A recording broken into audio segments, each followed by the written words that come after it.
사랑과 마음 상담센터에서 보내드리는 새벽 프로그램 이른 아침 햇살 받기 시간입니다. 말씀을 통해 내면의 힘을 얻는 마음 치료를 경험하는 시간이 되시길 바랍니다.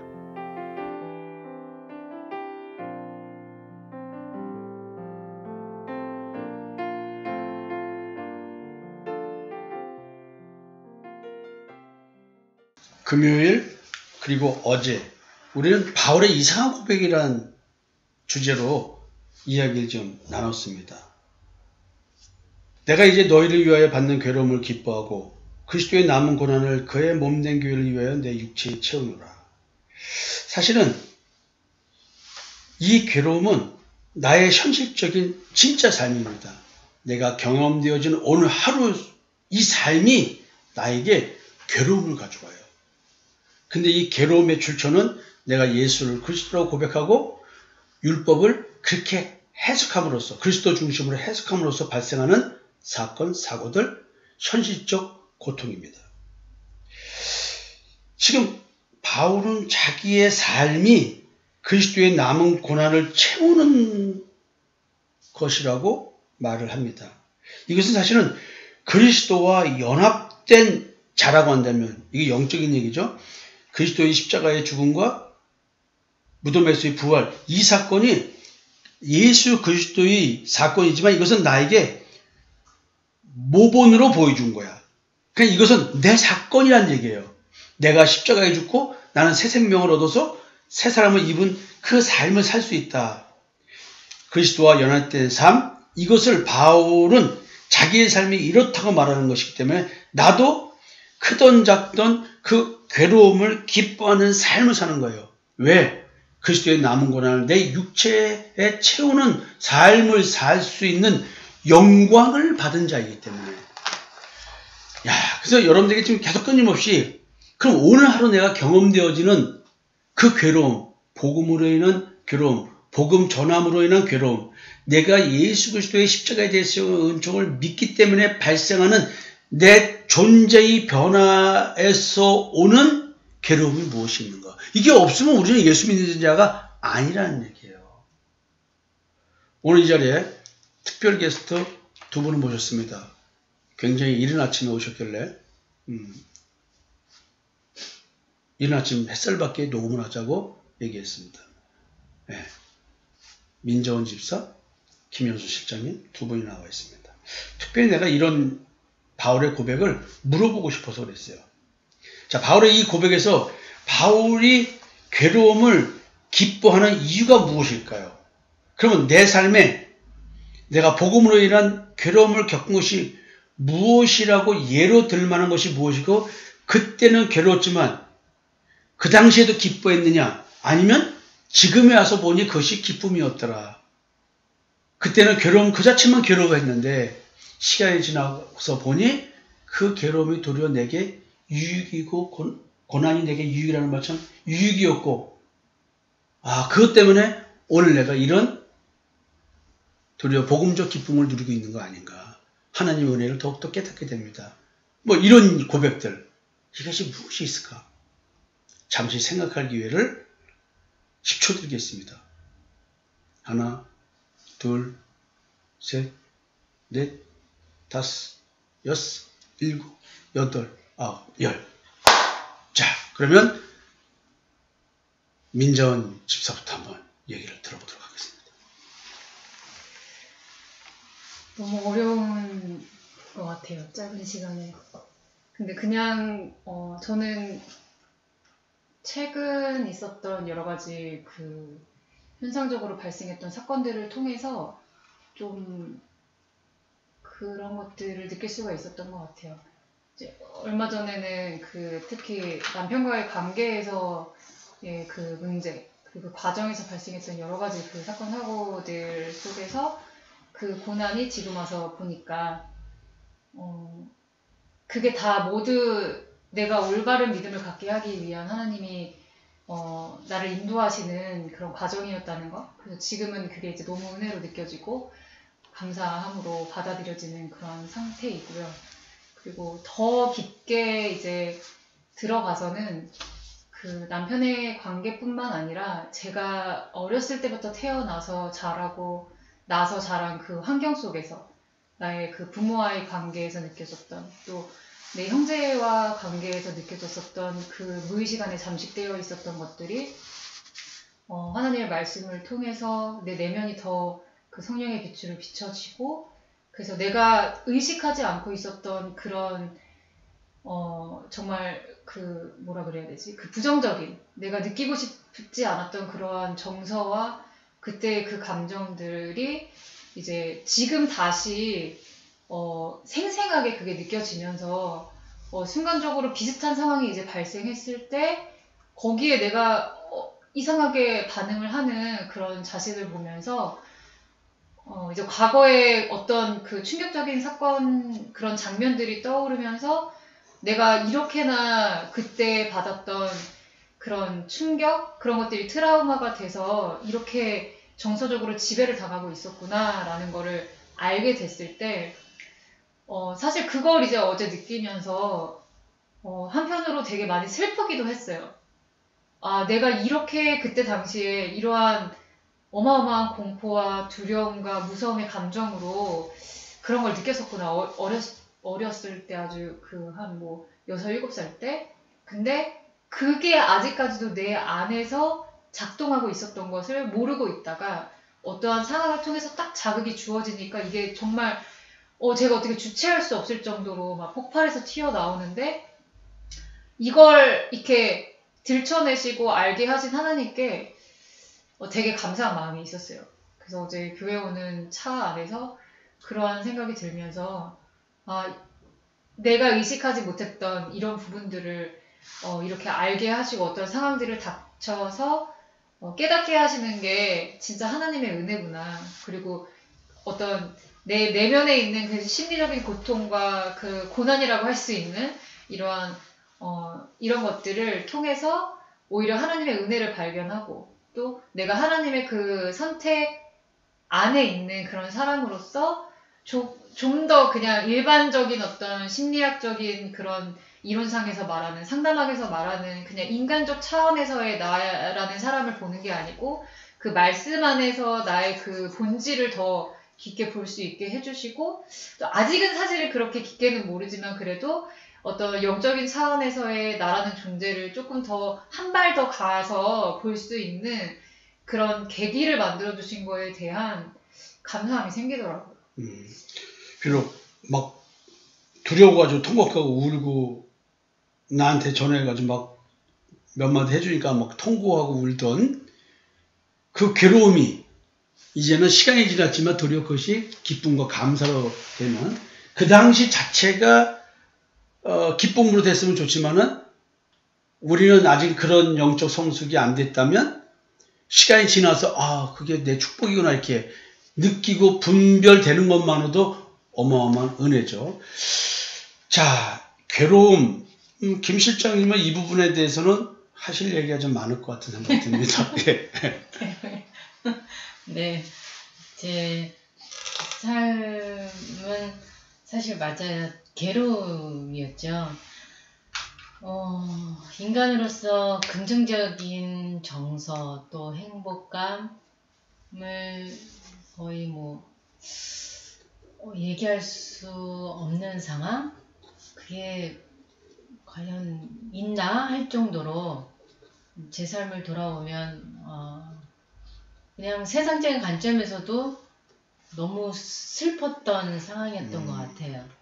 근데 이제 저는 제가 겪어왔던 모든 삶이 지금에서 돌아보니까 다시 그런 경험을 통해서 하나님을 찾게끔 하는 하나님을 찾을 수밖에 없는 그러한 통로가 되었다라는 것. 그리고 저도 요즘 예전에 목사님께 말씀드렸지만 제 삶에서 경험되어진 모든 것들이 저는 이제 내담자들한테 자기 마음을 개방시킬 수 있는 그런 통로 자체가 될 수 있었다라는 것에 감사함이 올라왔다고 목사님께 말씀드렸잖아요. 사실 내담자들과 이제 상담을 할 때에 그 사람의 마음, 그러니까 라포 형성을 하고 그 사람이 편하게 자기의 모든 것들을 얘기할 수 있어야 되는데, 그거는 우선 상담자가 그걸 모든 걸 개방을 해야 내담자가 자기 개방을 할 수 있는 거기 때문에, 거기에서 저는 더 이렇게 하나님께서 이 말씀으로 인한 그 기쁨을 더 누릴 수 있게 해주셨던 것 같아요. 그래서 저도 어제 그 자폐아를 가진 그 아이와 엄마와 상담하면서 나도 사실 자폐 증상이 있었다. 또 선택자 함목증 증세가 있었어요 했더니 깜짝 놀라더라고요. 그럼 사실 드러나지 않아서 그렇지, 오히려 저는 드러나지 않아서 문제였습니다. 근데 그 아이는 지금 드러났으니까 치료를 할 수 있는 거 아니겠어요? 하면서 관점을 제가 좀 바꿔드렸어요. 했더니 그러네. 저는 여태껏 드러나지 않았고 그 드러나지 않는 저의 이렇게 병든 저를 발견하신 분은 저희 목사님이셨다. 그래서 지금 365일 곱하기 4년을 지금 상담을 받으면서 왔는데, 거의 하루도 빠짐없이 상담을 받는데, 이거를 일주일에 한 번씩 연수를 계산을 해보니 20년이 넘는 그런 상담이었습니다. 그리고 플러스 이걸 상담료로 계산을 하면 지금 2억이 넘습니다 하면서 이렇게 얘기를 했던 것 같아요. 그래서 지금은 오늘 아침에도 목사님께 말씀드렸지, 목사님 금요일날 어제 설교에 나그네 삶을 얘기하셨잖아요. 저는 무소유, 그러니까 없는 것이 너무 수치스럽고 부끄러웠는데, 지금 저는 없는 게 감사하더라고요. 없으니까 하나님께서 채워주시더라고요. 없으니까 걱정할 일이 없더라고요. 없으니까 잔절방이 있고 집 있다는 게 감사더라고요. 관점이 어떻게 이렇게 변할 수 있을까. 그래서 정육과 탐심을 하나님께서 이걸 통해서 나라는 존재의 본질을 보게 해주셨고요. 또 하나님 안에서 이렇게 관점을 점점 바꾸는 작업을 해주셨고, 제 인생의 저주였던 모든 것들이, 상처였던 것들이 이게 하나님께서 하나님 안에서 다 선으로 바꾸셔서 이게 제 자랑거리가 되었다라는 거. 그래서 제가 이렇게 고침을 받았다라는 거, 하나님 안에서.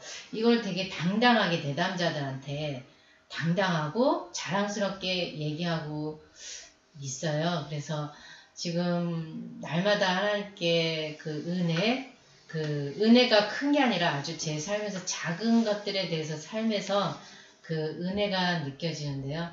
이렇게 제가 되기까지는 어떻게 이런 일이 있을 수 있을까 할 정도로요. 이런 얘기를 하면 다들 참 거기서 어떻게 그런 이렇게 상담을 해줄 수 있고 목회 상담을 받고 관리를 받을 수 있는 목사님을 어떻게 그런 목사님을 만나셨냐, 다들 그런 얘기를 하세요. 그렇더라고요. 맞아요.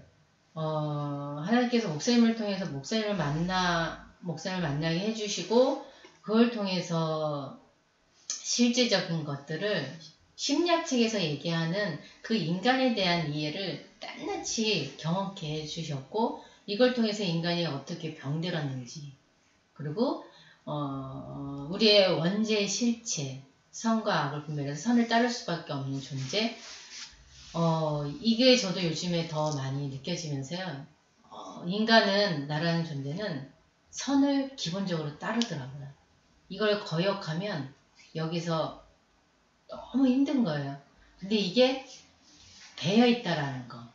요즘 저도 그걸 보면서 목사님께서 늘 얘기해 주셨거든요. 하나님 말씀으로 얘기해 주신 부분이 선은 하나님밖에 없다.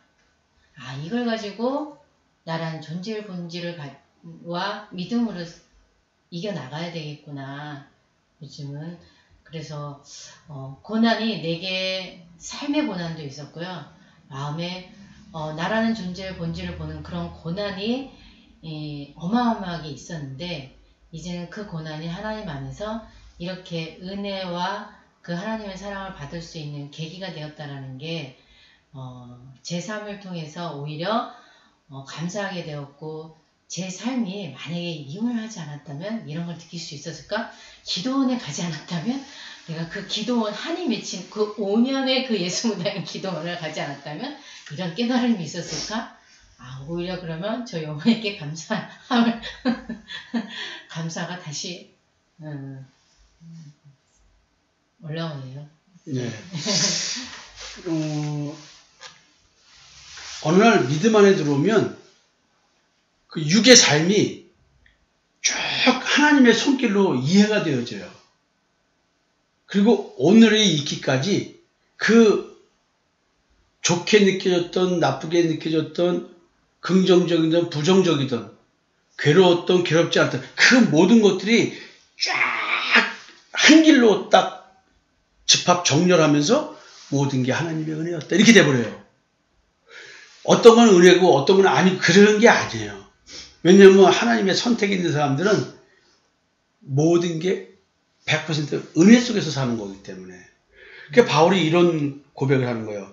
많이 견디는 것과 환난과 궁핍과 권난과 매맞음과 갇힘과 요란한 것과 수고로움과 자지 못함과 먹지 못함과, 아니 지금 복음사역의 어려움을 이렇게 눈물 나는 삶의 현실로 표현해내고 있어요. 제가 말씀드렸죠. 사도 바울의 이런 거와 비교하면 우리의 삶은 너무나 축복의 삶이라고. 예수 믿는 게. 복음 전하는데 우리가 이런 게 얼마나 뭐 특별히 있겠어요. 여러분, 그리스도의 남은 고난을 내 육체에 채우는 삶, 남은 인생, 이게 우리는 이렇지도 않아. 근데 이렇지도 않은데도 불구하고 우리는 그 예수 믿는 이 믿음 때문에 겪는 어려움을 겪으려고 하지도 않는다. 현실에 좀 가난한도 받아들이려고 하지 않는다. 돈 예를 들어서 500 벌다가 200벌이로 떨어져도 복음을 찾는 일이 우선이라고 한다면 그 길을 택하고 문화생활 안 하고 옷 좋은 거 안 입고 몇 년 만에 한번 사입할자도 그 길을 택할 수 있어야 되는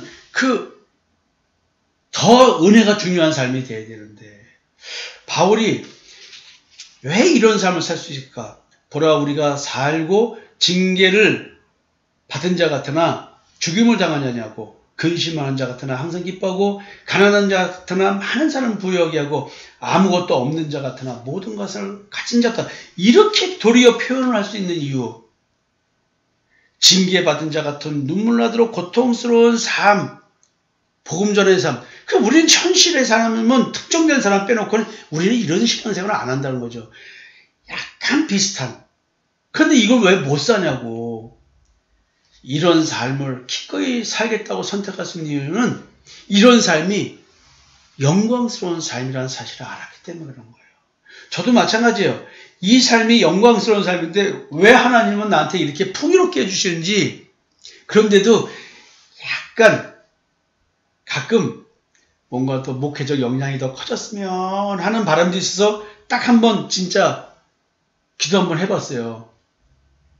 근데 그거는 세상 영광을 취하려고 하는 것이 아니라 더 많은 영혼을 살려야 되는데 하나님 지경을 넓혀주실 뜻이 언제이신가요? 라는 이 질문이었어요, 사실은. 어두운 밤거리를 걸으면서 드렸던 기도. 우리는 예수 그리스도의 증인이 된 자는 눈에 보이는 삶의 현상으로 자신의 삶을 평가하지 않습니다. 김 전사님이 고백해 주신 차라리 없는 게 더 편하다. 그래도 아직 잘 집이 있고, 먹을 것이 있고, 입을 것이 있고, 어머니 살아계시고, 동생이 제주에서 귤도 보내주고, 예찬이 직장생활 잘하고 있고, 이것만 해도 행복한 거 아니겠는가. 자원이도 비록 그 연천 꼴짜기에서 이러저러한 삶을 살아도 그것도 공부 열심히 해가지고 전교 몇 등 한 그런 수재고, 그럼에도 불구하고 이러저러한 박사점 다니고 있고, 이러저러한 고통과 괴로움이 있어 할지라도 지금 하나님 안에서 이것이 쫙 뚫어지는 새로운 소명이 생겨나가고 있고, 가만히 생각해보면요, 하나님이 우리를 맞춤형 고난 계획을 통해서 하나님께 돌아오게 만들고 있잖아요. 근데 맞춤형 고난 계획을 보니까 나는 근보자기에서 쌓여서 받은 고난이라는 고백을 많이 하잖아요. 극심했어요. 내 동생이 볼 때는, 사촌 동생이 볼 때는, 오빠 다른 남자 같은 벌써 서너 번 자살할 수 있는 상황이야 라고 말할 정도로 그게 고통스럽고 고난스러운 상황이었는데, 사실은 우리 집사람이나 두 아들은 아버지가 그런 상황에 처했다는 것을 알까요? 몰랄까요? 네? 알았을까요? 몰랐을까요? 자, 여러분, 이게 참 희한한 얘기죠? 외부적인 평가는 그런 건데 내 가정에 있는 사람들은 나를 그렇게 알까요? 그럼 나는 그렇게 평가될 정도면 나는 또 두 아들과 아내를 내 어깨에 짊어지고 사는 삶이잖아요.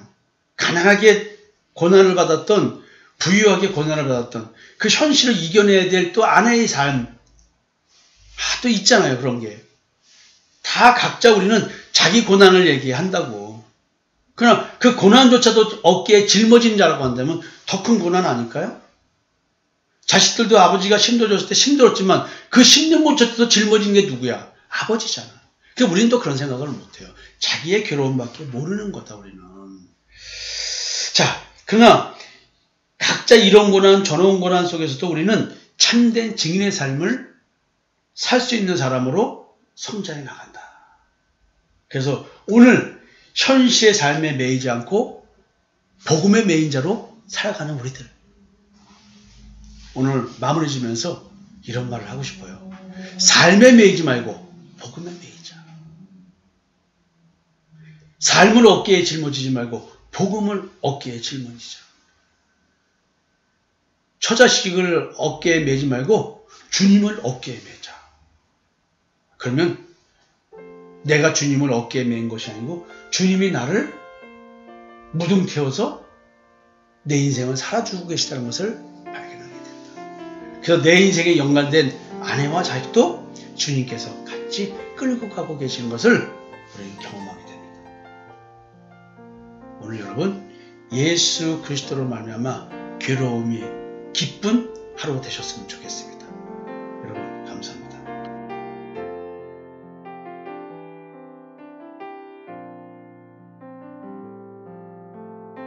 지금까지 사랑과 마음 상담센터에서 보내드리는 새벽 프로그램 이른 아침 햇살 받기 시간이었습니다. 오늘 하루 삶 속에서도 대속의 은총으로 말미암아 주어지는 믿음의 삶을 사는 여러분이 되시기를 기도합니다.